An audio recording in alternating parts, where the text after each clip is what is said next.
Une chose qui m'interpelle chez vous, c'est qu'il y a quelques jours, on était sur le même plateau et vous disiez il faut plus de moyens, il faut que la police puisse aller plus loin et tout. Et en fait, les mêmes qui disent à chaque fois, dès qu'on voit des images dramatiques où les policiers se font taper dessus, les mêmes qui disent ah c'est terrible, il n'y a pas assez de moyens, il faut qu'il y ait des instructions plus claires. Dès lors qu'un policier utilise la force, que ce soit en légitime défense ou alors en intervention, et on verra, mais je mets ma main à j'espère qu'on verra. qu'ils ont bien, je suis pas sûr qu'on verra, mais enfin, qu'ils sont intervenus. Mais les conditions d'intervention, en fait, là, on est sur un plateau de télévision, c'est hyper facile de dire voilà, on aurait dû faire 6. Un gamin de 16 ans qui est au volant d'une voiture. Mais il s'arrête quand il voit les policiers, peut-être, non? Oui, d'accord. Mais est-ce que pour autant, il faut lui tirer dessus à 8 reprises s'il s'arrête pas? Je suis pas sûr. Je suis pas sûr, mais bon, peut-être.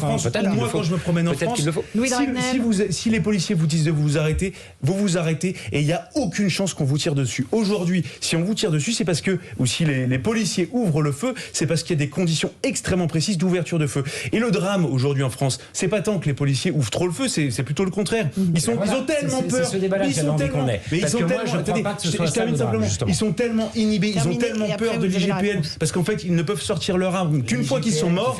Mais c'est ça le drame.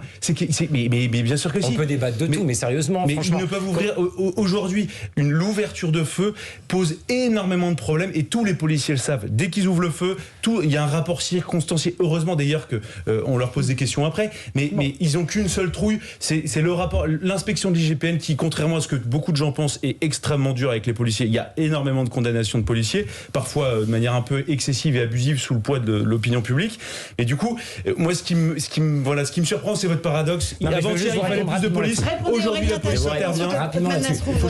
Je veux plus de moyens, mais non, il ne faut pas choisir son camp. Et non, justement, là, vous faites exactement l'erreur de ceux qui finalement essayent de, parfois même en ayant l'autorité de l'État, de dire qu'il y aurait des bons et des mauvais citoyens et que l'État aurait finalement à choisir entre les citoyens. C'est un préfet de police célèbre à Paris qui a dit choisissez votre camp, je ne suis pas dans le vote, madame. Moi, je ne serai jamais de ceux qui demandent à choisir son camp. Moi, ce que je vous dis, c'est qu'il faut des moyens pour que les policiers puissent faire leur travail correctement, évidemment. Avoir des moyens pour faire son travail correctement, ça n'est pas modifier la loi ou ça n'est pas souhaiter qu'il soit plus simple pour les policiers de pouvoir tirer sur les gens quand il se passe quelque chose, parce que la violence appelle la violence. Vous pensez peut-être qu'effectivement, c'est la guerre des gentils contre les méchants. Moi, je ne crois pas tout à fait ça. Je pense qu'effectivement, on ne sait pas exactement quand un gamin, s'il est au volant d'une voiture, s'il a peur, s'il y a autre chose, quoi que ce soit. Ça et que la réponse ne doit pas être uniquement des coups de feu. La réponse doit être de donner effectivement aux policiers de faire moyens, mais pas uniquement. Une enquête de l'IGPN est en cours, en tout cas. Vous savez pas ce qui s'est passé avant. Juste très